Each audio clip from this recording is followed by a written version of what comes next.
Hello guys, welcome back to my channel. Today we will discuss capital budgeting. Capital budgeting is a process of evaluating investments and huge expenses in order to obtain the best returns on investment. एक ऐसी investment जिसमें हमें profit ज़्यादा हो, एक ऐसे project पर investment करना जिसमें फ़ायदा ज़्यादा हो, that is capital budgeting. An organization is often faced with the challenges of selecting between two projects or investments or the buy versus replace decision. Suppose we have a gadget और वो जो gadget है वो ख़राब हो गया है, तो हमें दो ऑप्शन है हमारे पास. या तो हम उसको रिपेयर करवा सकते हैं या फिर रिप्लेस करके एक न्यू गैजेट ख़रीद सकते हैं. तो हमें ये देखना है कि हमें फ़ायदा किस में है, रिटर्न हमें किस में ज़्यादा है, उसके अकॉर्डिंग ही हम इन्वेस्टमेंट करेंगे. So this is capital budgeting. Objectives of capital budgeting: selecting profitable projects, capital expenditure control, finding the right sources for funds. एक ऐसा प्रोजेक्ट जो प्रॉफिटेबल होना चाहिए, एक्सपेंडिचर कंट्रोल होना चाहिए और हमें फ़ंड कहाँ कहाँ से मिल सकता है ये देखना. These are the objectives of capital budgeting. Capital budgeting 8 steps. Having a good ideas realise the need for a project. तो सबसे पहला स्टेप है जिसमें हमें एक नीड अराइज होती है प्रोजेक्ट के लिए. हम सोचते हैं कि हमें किसी प्रोजेक्ट में इन्वेस्टमेंट करना है. Then look for the suitable projects. उसके बाद हम देखेंगे कि हमारे पास प्रोजेक्ट्स कौन कौन से हैं जिसमें हम इन्वेस्टमेंट कर सकते हैं. Then identify and consider alternatives. Alternatives are options. हमें देखना है कि क्या क्या ऑप्शंस हैं हमारे पास इन्वेस्टमेंट के लिए. The next step is carry out financial analysis, capital investment appraisal. अब हमें ये देखना है कि हमारे पास कितना फाइनेंस है, कितना फ़ंड है जिसमें हम इन्वेस्टमेंट के लिए यूज़ कर सकते हैं. Then analyse alternative and identify feasible alternatives. बहुत सारे ऑप्शन हैं हमारे पास, उसको हम देखेंगे कि कौन सा ऑप्शन जो है वो बेटर है, कौन से ऑप्शन हमें सेलेक्ट करने चाहिए और कौन से रिजेक्ट करने चाहिए. Then choose the project to undertake. एक ऐसा प्रोजेक्ट हमें फाइनली चूज़ करना है जिसमें हमें इन्वेस्टमेंट करनी है. Then monitor project along with rest of organisation. Project को सेलेक्ट करने के बाद उसको मॉनिटर किया जाएगा, चेक किया जाएगा कि प्रोजेक्ट जो है वो इन्वेस्टमेंट के लिए ठीक है या नहीं. Then carry out post completion audit. Complete होने के बाद भी प्रोजेक्ट को चेकिंग किया जाता है, ऑडिटिंग की जाती है ताकि ये देखने के लिए प्रोजेक्ट को आगे कंटिन्यू किया जाए या नहीं. Now let's move to importance of capital budgeting. Investment of large amount of money, long term investment, probability of incurring enormous loss, evaluation of available investment alternatives, selection of right investment, proper utilization of funds. Capital budgeting has two techniques: traditional technique and modern technique.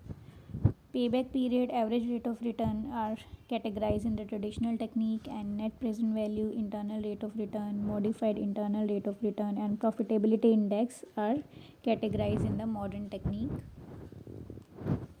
First of all, we will discuss traditional technique, payback period method. Under payback method, an investment project is accepted or rejected on the basis of payback period. Project को accept करना है या reject करना है ये देखा जाता है पेबैक पीरियड मेथड के अंदर. Payback period means a period of the time that a project requires to recover the money invested in it. It is mostly express in years. तो पैसा जो है वो लगाने के बाद हमें प्रॉफिट कितने ईयर्स में हो जाएगा ये देखा जाता है पेबैक पीरियड मेथड के अंदर. Now let's move to the formula. This is the formula of payback period. Initial investment or original cost of the asset divided by cash inflows. Initial investment वो होती है जो स्टार्टिंग में investment की जाती है किसी प्रोजेक्ट के अंदर. Example, a company is planning to purchase a machine. एक कंपनी को एक मशीन परचेज करनी है. Machine would cost $25,000 and would have a useful life of 10 years.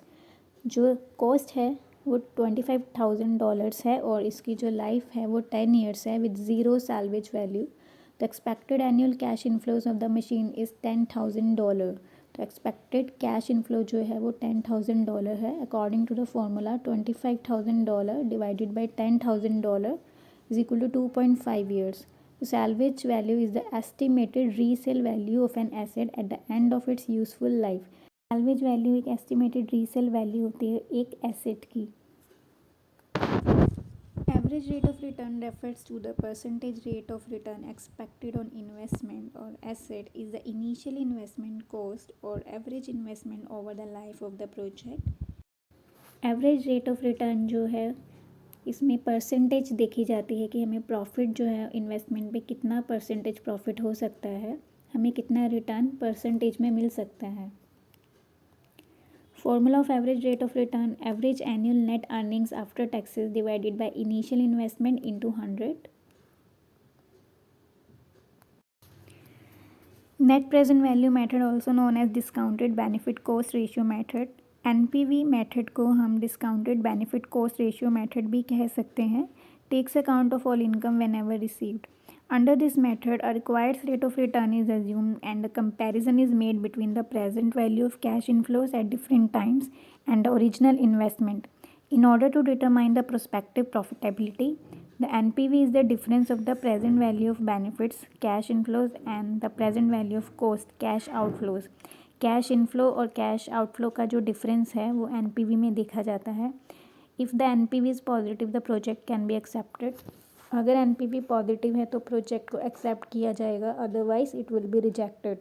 It gives desired indication with the least confusion.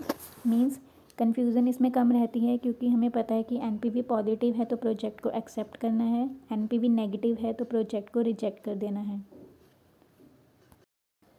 Formula to calculate NPV: T is the time of cash flow, I is the discount rate or the rate of return for an investment with similar risk, RT is the net cash flow which is calculated by subtracting outbound cash from inbound cash.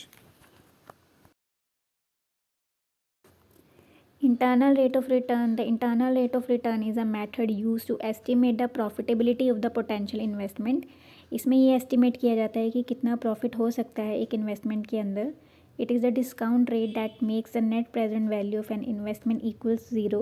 The internal rate of return method is widely use in discounting cash flow analysis and also use for analysing capital budgeting method. इसको mainly हम discounting cash flow analyse करने के लिए use करते हैं. Formula: cash flows divided by 1 + R bracket power I minus initial investment. R is equal to discount rate, I is equal to time period. The modified internal rate of return: it is a financial measure of an investment's attractiveness. It is used in capital budgeting to rank alternative investments of equal size. Alternative investment को rank देने के लिए MIRR का use किया जाता है. As a name implies, MIRR is a modification of the internal rate of return. Internal rate of return की modification है MIRR and such aims to resolve some problems with the IRR. This is the formula: F is equal to future value of positive cash flows at the reinvestment rate. PV is equal to present value of negative cash flow at the finance rate. N is equal to number of periods. The profitability index rule is a decision-making exercise that helps evaluate whether to proceed with the project. Profitability index के अंदर ये देखा जाता है कि project के साथ हमें आगे कंटिन्यू करना चाहिए या नहीं. The index itself is a calculation of the potential profit of the propose project. The rule is that a profitability index और ratio greater than 1 indicates that the project should proceed. अगर तो ratio 1 से ऊपर है तो हमें project के साथ आगे बढ़ना चाहिए. अगर रेशियो 1 से कम है, बिलो 1, इट मीन्स कि हमें प्रोजेक्ट को वहीं ख़त्म कर देना चाहिए या हमें उसके साथ आगे बढ़ना नहीं चाहिए. So we should reject the project.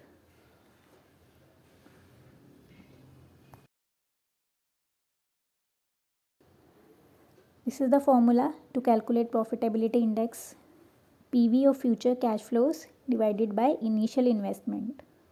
Thank you for watching this video. If you like this video, like and subscribe for more updates.